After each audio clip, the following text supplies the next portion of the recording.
வணக்கம் நண்பர்களே. நாம இப்போ 529வது குறளுக்கு வந்துட்டோம்.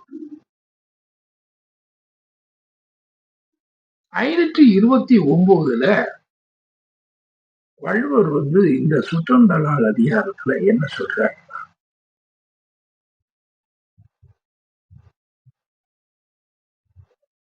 தமராகி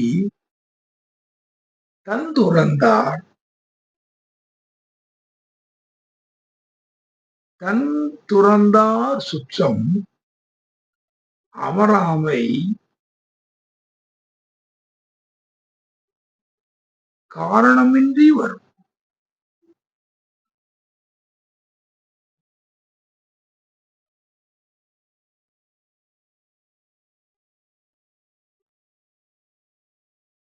இது சுற்றத்துல ஏற்படக்கூடிய சில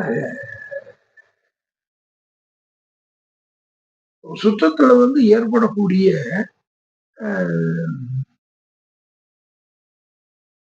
ஏதோ ஒரு ஒரு சண்டையோ ஏதோ என்ன காரணம் எப்படியோ சில நேரங்கள்ல பார்க்கும்போது ஒரு சுற்றம் ஒரு பகுதியினர் அந்த அந்த மக்களோட சிலரோட அந்த ஐக்கியம் இல்லாத காரணத்தினால அவங்க ஒரு கூட்டமாவே ஒரு பிரிந்து இன்னொரு இடத்துக்கு போயிடுவாங்க.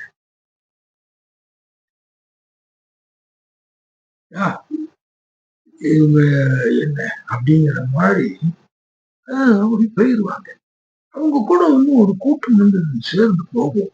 நிறைய இதுகள்ல நம்ம பார்க்கும் பொழுது எப்படி இந்த அந்த தமிழ் மொழின்னு இருக்கும் பொழுது ஏன் அது தமிழ், தெலுங்கு, மலையாளம், கன்னடம் அப்படின்னு சொல்லி அதை வருது பார்க்கும்போது ஒரு குறிப்பிட்ட மக்களுக்கு தாங்கள் வாழணும்னு பெரியவர்கள் ஆகணும்னு நினைக்கலாம். அதே மாதிரி தாங்கள் பேசிக்கிட்டு இருக்கிற அந்த மொழியில ஒரு மொழியெல்லாம் ரைட்டு சரிதான் தமிழ்னு சொல்லிக்கிட்டு எல்லாம் ஒன்னாதான் நம்ம எல்லாம் பேசுறோம். இருந்தாலும் ஏன் தமிழ் மொழியில சில மாற்றங்களை கொண்டு அதை அந்த மொழியை கொஞ்சம் திருத்தி எடுத்து வேற மாதிரி இதை கொண்டு வந்தாங்க. இந்த மொழியை அந்த பஜனை பாடல்களுக்கு ஏற்றது போல அதை கொண்டு வந்தாங்க. அதை சாமி பாடல்களுக்கு கொண்டு வந்தாங்க. இப்படிலாம் பார்க்கும்போது பார்த்தாக்கா தமிழ் மொழி என்ன ஆகுதுன்னா ஒரு கன்னடம் ஆகிறது, ஒரு சுந்தர தெலுங்குங்காங்க, அப்படி தெலுங்காகுது. இதுல பாட்டை சேர்க்காங்க. இத இப்படின்னு பார்த்தா இதுல இந்த மொழியை வச்சே அதுல ஒரு ஒரு அதை விருத்தி பண்றாங்க. ஏன் நாங்க இப்படித்தான் இருக்கணும் அப்படின்னு நினைக்கிறாங்க.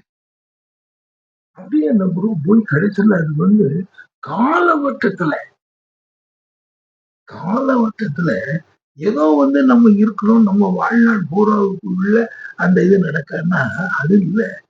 அது ஒரு மனிதன் கொஞ்ச காலத்துக்கு முன்னால ஒரு 10, 50, 60 வயசுல அந்த எல்லாரும் வாழ்ந்து போடுறாங்க. அந்த 50, 60 வயசுக்குள்ள அது அந்த 50, 60 வருஷங்கிறது எப்படியோ போய் போய் கடைசியில 100, 200, 50 இங்க இருந்து போனவன் எங்க இருக்கான் அப்படிங்கிறதே தெரியாது. அதுதான் அவர் சொல்றாரு, நம்மவன் தான் தமராகி தன் துறந்தார்.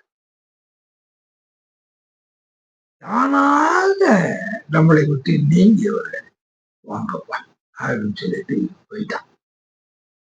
நம்ம கூட இருந்தவன் நம்ம அண்ணன் தம்பி போயிட்டான். தமராகி தன் துறந்தார் தம் துறந்தார் சுற்றம்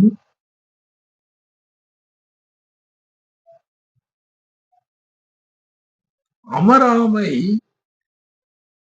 காரணமின்றி வரும்.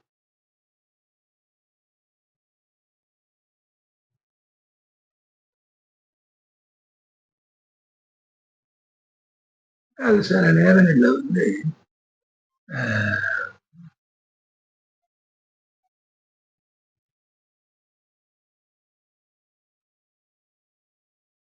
அமராமை, அமர்ந்து விடுதல். அது போய் எங்கதான் ஒவ்வொரு இடங்கள்ல இருக்காங்க. சில இடங்கள்ல வந்து முடியல. அத வந்து அத சரியானபடி செய்ய முடியல. தனித்துவத்தை காமிக்க முடியல. தான் வந்து இருக்கிற இடத்துல வந்து அத வந்து வளப்படுத்த முடியல. அப்படின்னு ஒரு ஏதோ ஒரு கட்டம். எப்படியோ அமராமை எந்த காரணமும் இல்லாம திருப்பிங்க உள்ள அவன் சுற்றத்தான் தான். அவனும் நம்முடைய சுற்றத்தார் தான். நமக்கு தெரியும். அவன் போனவன் வருவான், வந்து திருப்பி வந்து நம்மளோட ஜாயின் பண்ணி அந்த இதோட இருந்து ஆமா அப்படின்னு சொல்லி. பாத்தீங்கன்னா இப்போ வந்து நம்ம நிறைய பிரிவுகளாக வந்து ஜாதி பிரிவுகளாக எல்லாம் ஏற்பட்டதெல்லாம் பாத்தீங்கன்னா இந்த மாதிரி இந்த சுற்றத்தார்கள் தான் இப்படிலாம் அங்க இங்கேன்னு போய் திருப்பி வந்துகிட்டு அமராமை காரணம் இன்றி வரும். எங்கேயும் வந்துகிட்டு அமர முடியாம அந்த அமரா முடியாத காரணத்தால திருப்பி வந்துகிட்டு வரும். வரும் பொழுது அவங்க வந்து என்ன நிலையில வருவாங்க, அவங்க என்ன நிலைய வந்து அவங்க வர்ற இடத்துல அவங்களுக்கு கிடைக்கும், இதெல்லாம் சொல்ல முடியாது. இதனாலதான் நமக்கு வந்து இவ்வளவு பெரிய மக்களுக்கு வந்து இவ்வளவு பெரிய வித்தியாசங்கள்,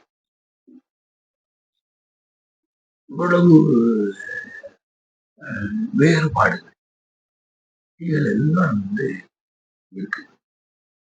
அதற்குரிய காரணத்தை தான் அதுல சுற்றத்தார்கள் வந்து இப்படி வந்து அங்க எங்கேயாவது போனால் கூட திருப்பி வந்து அந்த இடத்தை நோக்கி வருவான். அவன் தான் சுற்றத்தார்.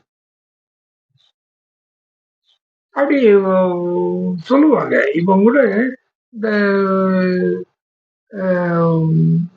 இந்த குறிப்பிட்ட நிறைய இதுகள் இருக்கு. தனிப்பட்ட முறையில ஒவ்வொன்றையும் நம்ம சொல்லிட்டு இருக்க வேண்டியதில்லை.